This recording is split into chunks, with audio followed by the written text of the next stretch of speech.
Usaseke usalafa sikawoma sichaita singirira usafe wakaneta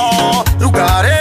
tange namo chiri kwenyu mangwana chiri kuno usaseke umwe munamo mwari baba fura ine pano rugare tange namo chiri kwenyu mangwana chiri kuno usaseke umwe munamo mwari baba fura ine pano usaseke iwe tondi lafu unoseka umwe wako ashe ya chikafu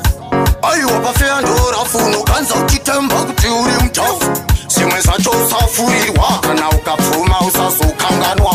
upenyu haudihanganwa unende bhora aiwa unopasanwa rugare tange namo chiri kwedu mangwana chiri kuno usaseke umwe munamo mwari baba pfura ine pano rugare tange namo chiri kwedu mangwana chiri kuno usaseke umwe munamo mwari baba pfura ine pano usafuratira kana zvaoma aiwa shingirira usaseke paunokurukura wawangopfuma kare zikapera takangofanana kufu chikafa chadzokera kufu mwana pakachekwa kufu kunyangwe ukapfuma nouya rufu tange namo chiri kwenyu mangwana chiri kuno usaseke umwe munamo mwari baba pfura ine pano rugare tange namo chiri kwenyu mangwana chiri kuno usaseke umwe munamo mwari baba pfura ine pano usaseke iwe tondi lafu unoseka umwe wako ashe ya chikafu